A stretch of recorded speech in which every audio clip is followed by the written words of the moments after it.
What's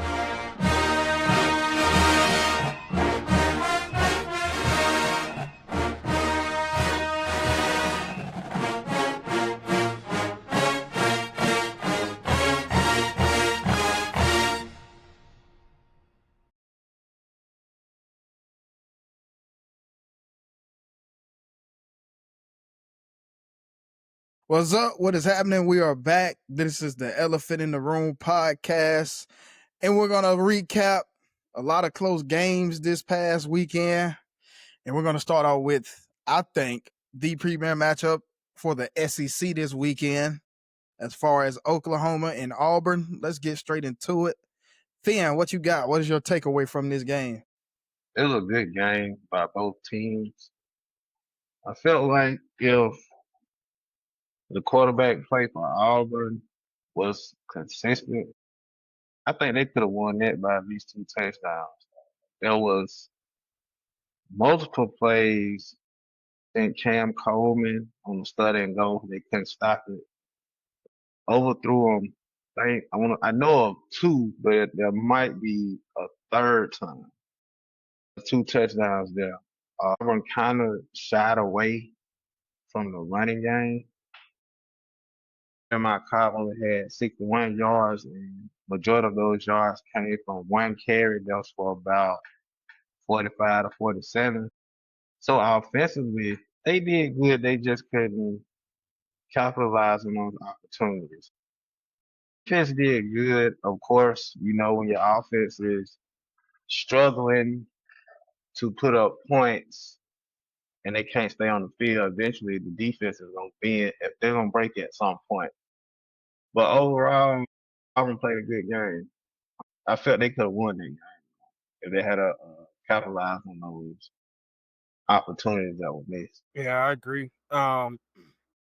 We talked about it the other night. I wanted Auburn to win.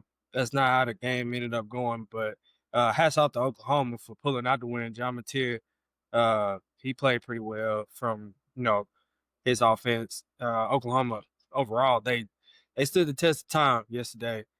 Is what I really got out of it. I didn't think that, like fans said, I didn't think that Auburn looked very comfortable running the ball.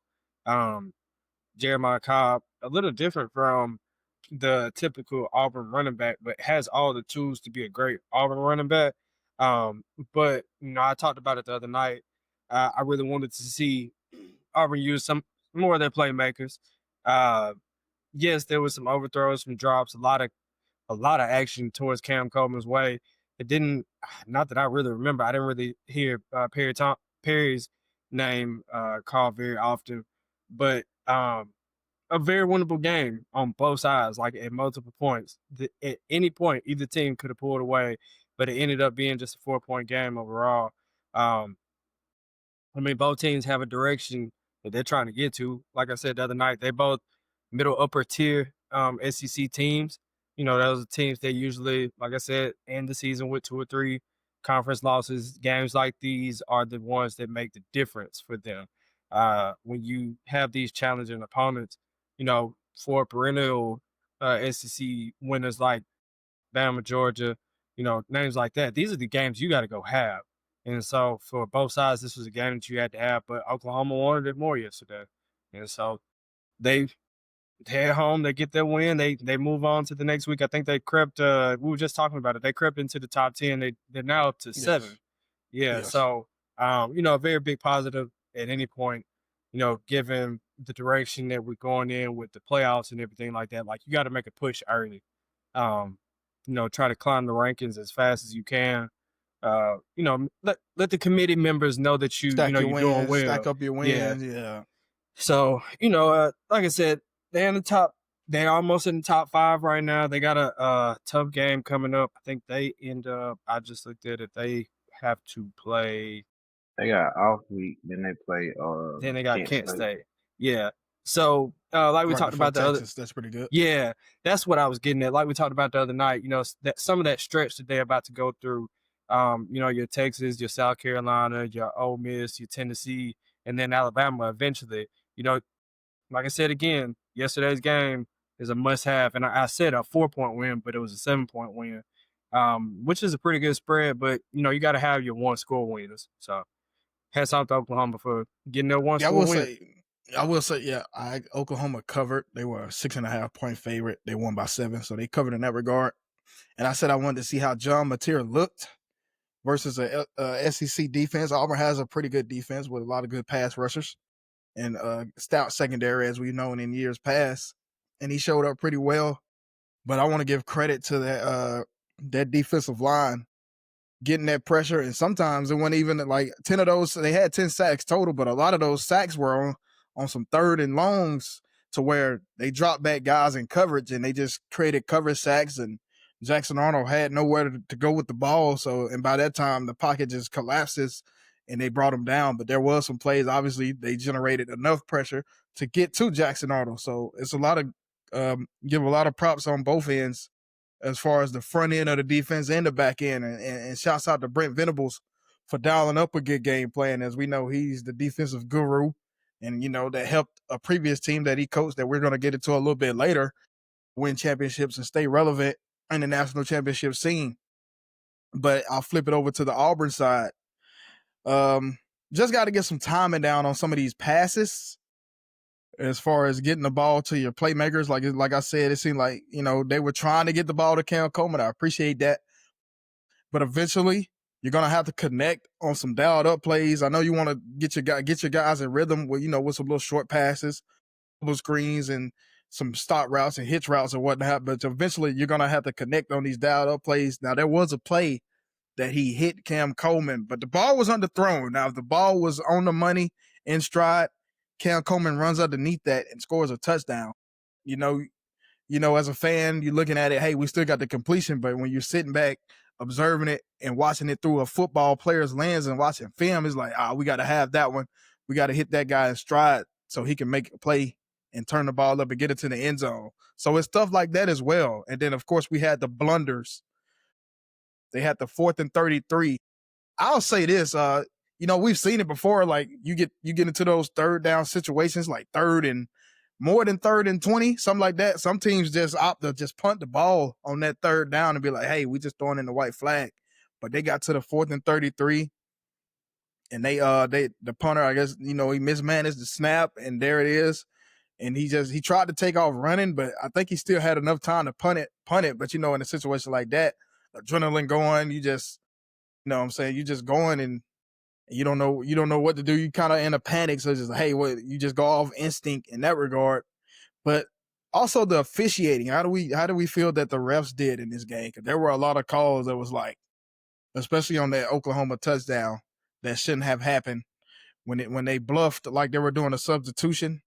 So like, what do we think the officiating? Did the officiating play a key part in this game as well, outside of Oklahoma's defensive pass rush and Auburn's miscues? Did officiating? I think that play in itself is going to be the most important one. It was a 7-point win, and without that play, which as an official, that is a play that we talk like since I began officiating football. That is a play that we talk about quite often. Like back in the day, you could get away with putting the player, one step off the sideline into the game, and now I knew as soon as it happened what the call should have been. I was like, that's unsportsmanlike. That you can't do that. A couple components of that play overall that will be heavily scrutinized. I know that officiating crew will be punished and they probably be suspended or removed from their assignment this week. But more than anything, there's a couple components of what makes a legal play in a legal formation, which one of them, this is the most important, is that they have to be inside at least the top of or inside the numbers for at least a second. And so simulating a substitution at any rate, of course, is again a disconcerting act to the game because you're trying to deceive your opponent, especially on the on the offensive side. So, all the other plays aside, you're gonna have some gray area officiating, on pass interference or holding. I saw a clip the other day, and I'm going on a tangent, but I saw a clip the other day where somebody said that a holding in week 1 and I hold it in the NFC Championship game on the same exact plays. Like, oh, I would call this one, but I wouldn't call this one. That part of it, you're gonna have bad calls. You're gonna But get that, yeah. that particular play should not have taken place. And I feel like that is ultimately the difference in the game. Like, yes, it happened early in the first half, early enough for Auburn to come Teams to back, still make plays, yeah. take control of the game. But when we talk, as an official, we talk about what was our impact on the game. And that is one of those places where if you're in the box, as a umpire, and a player is trying to call timeout and you don't give them timeout and they strike out, this is the same thing. If you allowed a touchdown to take place over something, and I saw another picture where the guy was lined up right in front of the official, so the official on that side should have had a flag. But like I said, I'm sure they'll be punished in their own right for that. But yeah, I feel like it made a pretty decent impact on the game. Also want to give credit, that's a missed call, but I also want to give credit to the replay booth. When they ran, it looked like they ran a fade route.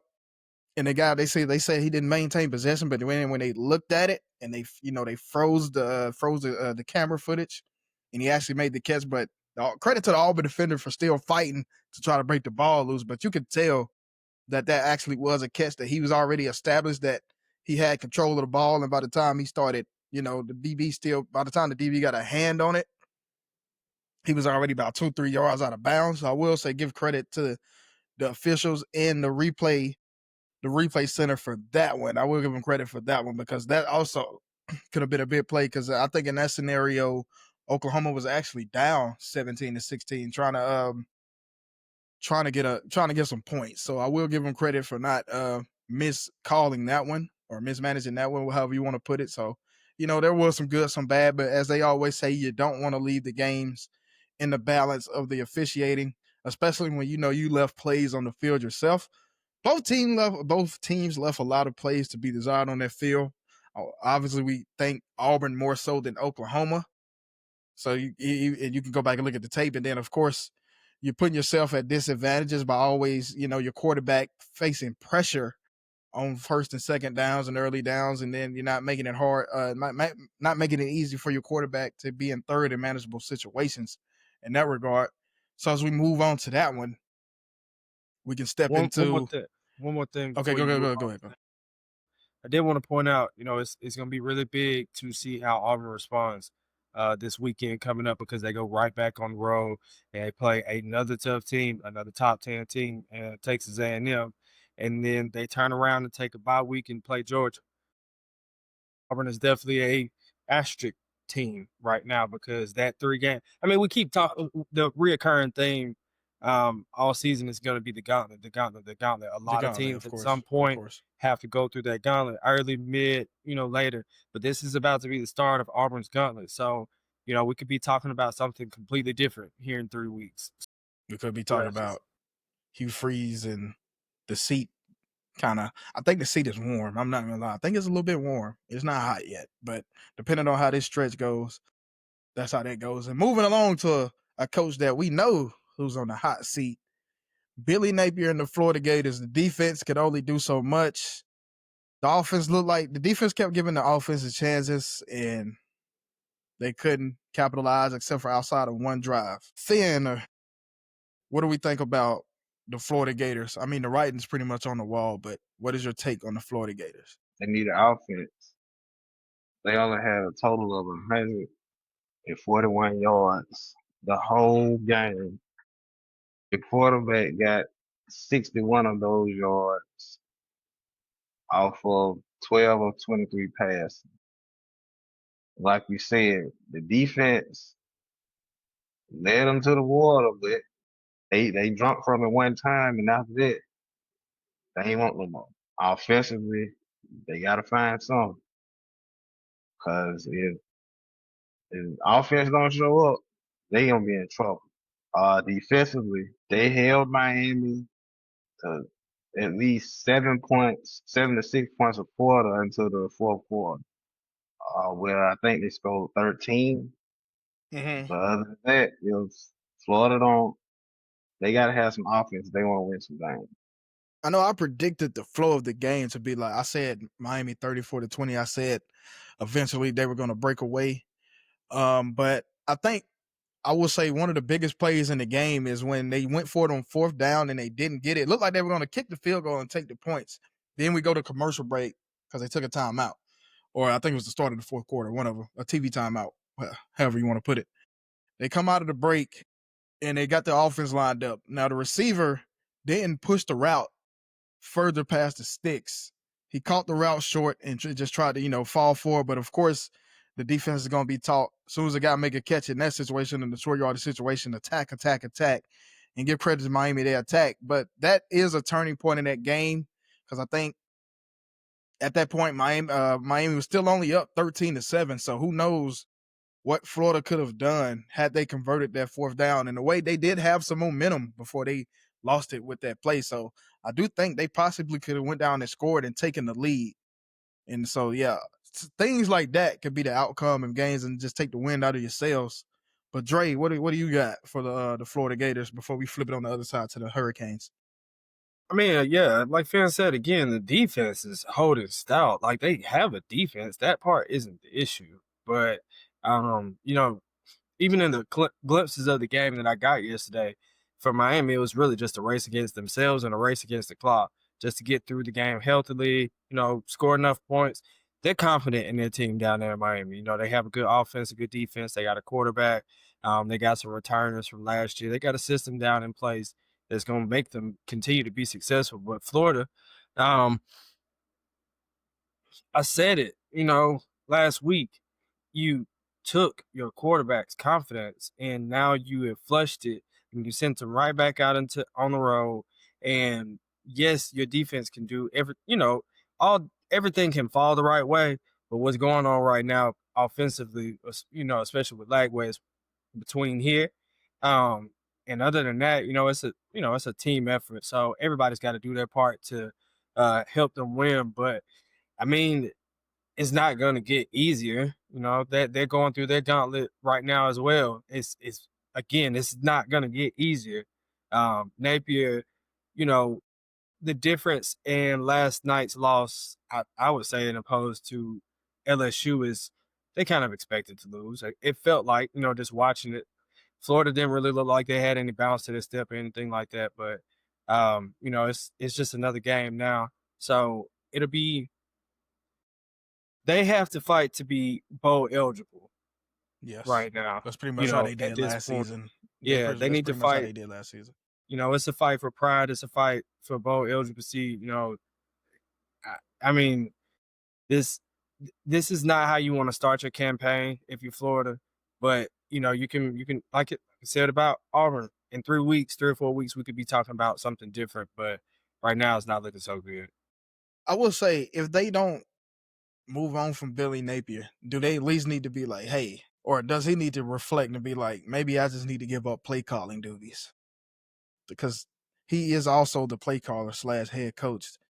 I feel like maybe he should relinquish play calling duties. Obviously, they're still going to run his system this season, but if he goes on to still be the coach beyond this season, which I don't think he is, should they go out and find an offensive coordinator to kind of help with Lagway's confidence? Because it seems like him and Billy Napier are not going to be able to get his confidence back, and it seems like it's only going to get worse before it can get better as far as this season goes. So do maybe they do that, or they're just going to be like, we're going to break this down and we're going to find new guys and go that way, take that approach. Who calling the plays don't matter. It's execution. I You was go just out there with 10 plays. If you can't execute them 10 plays, it don't matter who the coach is. Let's use our high school for example. We had Bill Clark, we had James Bowles. Bill Clark left, we still had the same system. Even though Coach Bowles was the head coach, we still had that same system that we executed. I'm pretty sure after my class left, y'all still running the same plays, right? Up until That's Coach that. Bowles left. Yeah, up until Coach I Bowles had left. the same playbook, this, that, and the third. The plays don't matter. It's all about who out there who gonna execute. yeah. I can agree with that. I was gonna say I agree. The only reason they would do something like that, and I'm not saying that it's not Napier's fault from the play call. I'm not saying that shouldn't take place, but if we're saying it in relation to Lagway's confidence, yeah, I agree. Changing who's calling the plays is just a mind thing. It's just telling him his mind that somebody else is calling something that believes directly in him. I think as a head coach, the head coach's relationship with the quarterback when you call him plays is a little different. Offensive coordinator, it feels a little more personal. Like, hey, I'm really, we are one at this rate because I have to call plays that you like. But if he is going to give up play calling duties, it should be because he's just not doing it well. That's the only reason. But other than that, like you said, like fans said, I just don't feel like Florida's executing at a high level right now. So that's probably more of an issue than anything. Okay, speaking of a team that's not executing, who's also started 1-3, championship aspirations to start the season.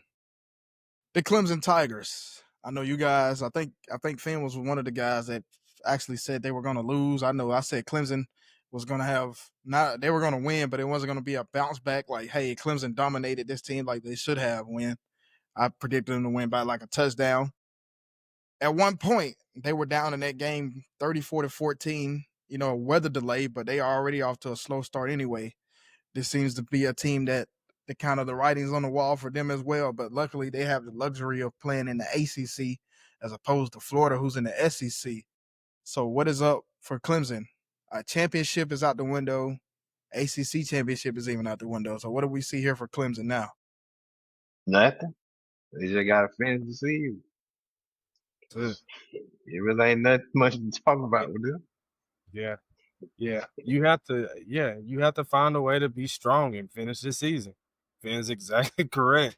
Because I mean what you and I'm glad three of us have had just about the same experience, especially in high school, because we know what that feels like when you have championship aspirations coming into a year. And the second that those championship aspirations leave the window. Like, at that point, I know in our sophomore year, I think after we played with Tonka the first time, I felt the energy like just go away altogether. It just felt like, man, like we might not be like that. And I felt it again similarly the next year after we lost to Opelika, but we were able to like get our bounce back. And so run. that was it. And that's a different, like, that is what I'm trying to say with Clemson. Clemson now has an opportunity to have this third loss and go on a run, salvage this season. Because at this point, with 3 losses, they'll come out with what, 9, maybe 10 wins this season at best. 9-3, 9-3 regular season at the best. Let me tell you something. As a team that just came off a 9-win season, trust me, Clemson, go get 9 wins and be satisfied as a fan base. As a school, because Clemson is in the same situation as Alabama. This is the situation that people thought Alabama was going to be in right now. And so, you have more pride to play for right now than anything else. And so, since you can't go for your championship or bust aspiration, you just need to win some games to make sure that the people that you have visiting your school, to make sure that the other guys that you have on your team right now don't think about leaving. Because you still got to recruit. You got to recruit your own players. Yeah.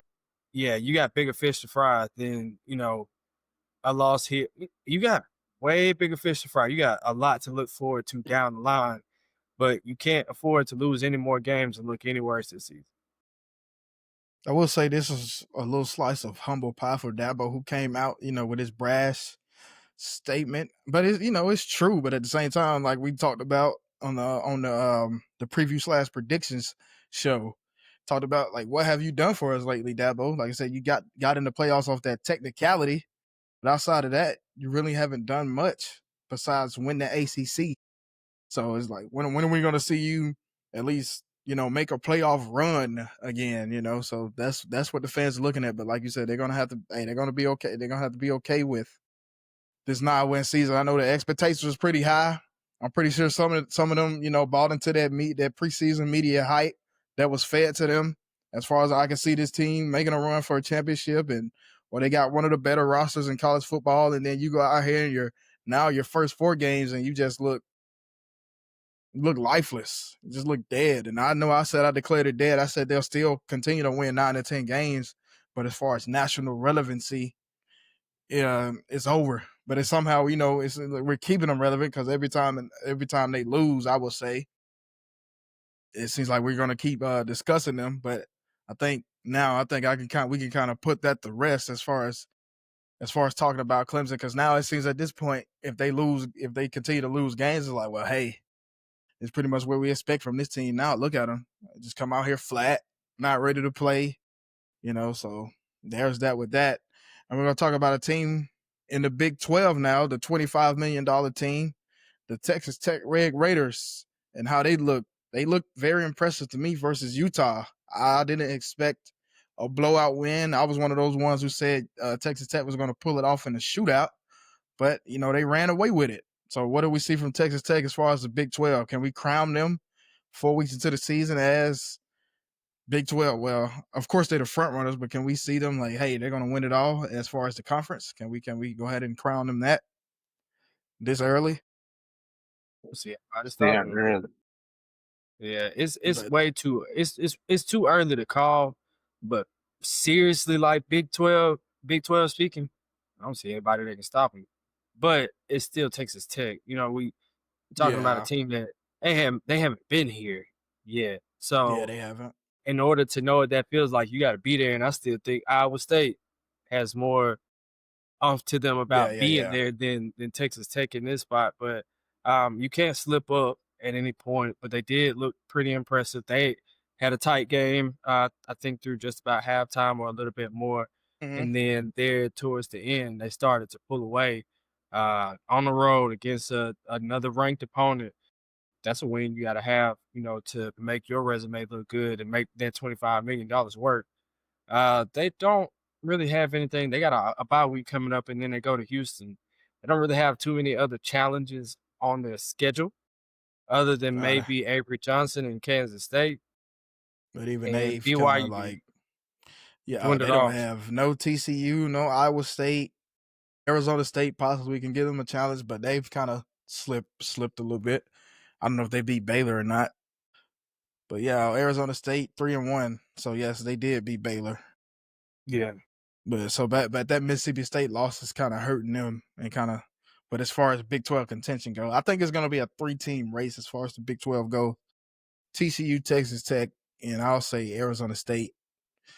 But yeah, Texas Tech right now is, like I said, they don't have any other ranked team. So as far as they need to become the biggest Utah fans, Utah just needs to keep winning. Win enough games, I'll say that. And then, of course, Texas Tech has to handle business on their end. And also, when it comes to these playoff spots, like a Big 12 team, like they have to win their conference. Like they can't go out and just be like, hey, we could possibly get one of these spots, because the strength of schedule, it seems like they're probably going to pay a little bit closer attention to that strength of schedule this year compared to last year when they rolled out the 12-team format. That's pretty much all I got. I know, Finn, if you want to weigh in on Texas Tech, you can before we get up out of here, because this is going to be a very short show. Texas Tech, they did good on the road yesterday. The biggest things that stood out to me with them on the road is that they caused 4 turnovers by Utah, and they caused them to go 4 for 14 on 3rd down, and they didn't convert anything on 4th down. So the fact that you went on the road, defensively caused turnovers as well as controlled the field, that's a good job. Also, offensively, they went 9 of 17 on 3rd down, which means that they kept moving the chain. So the fact that you can do that on the road at Utah without one of your quarterbacks, your key components of the offense, you deserve to win that game. And I will say, to the slow start for both teams, that was local time, Utah time. That was a 10 a.m. kickoff, because, it was big noon. So noon Eastern. So that was a 10 a.m. kickoff. So, no teams really played that early. You know what I'm saying? So just imagine, hey, you gotta do everything a little bit early. Like your pregame meal probably gonna be at like 6:30 in the morning and everything. Yeah, so it's just you know, your Walkthroughs. routine, your usual routine, your usual game day routine is you gotta shift everything upward. So Yeah. that kind of weighed into that kind of slow start in the first half. But after that, they woke up and got things rolling. And we're gonna roll up out of here. Especially thank y'all considering they was playing with 17, 18, and 19-year-olds out there trying to wake up play and at roll 10 out of bed and o'clock. play. You know what I'm saying? You know, Yeah. we sleeping in at that age, you know what I'm saying? Especially like you got a late afternoon game or a night game. So, but yeah, we're gonna roll on up out of here ourselves. Thank y'all for tuning in. Like I said, short show.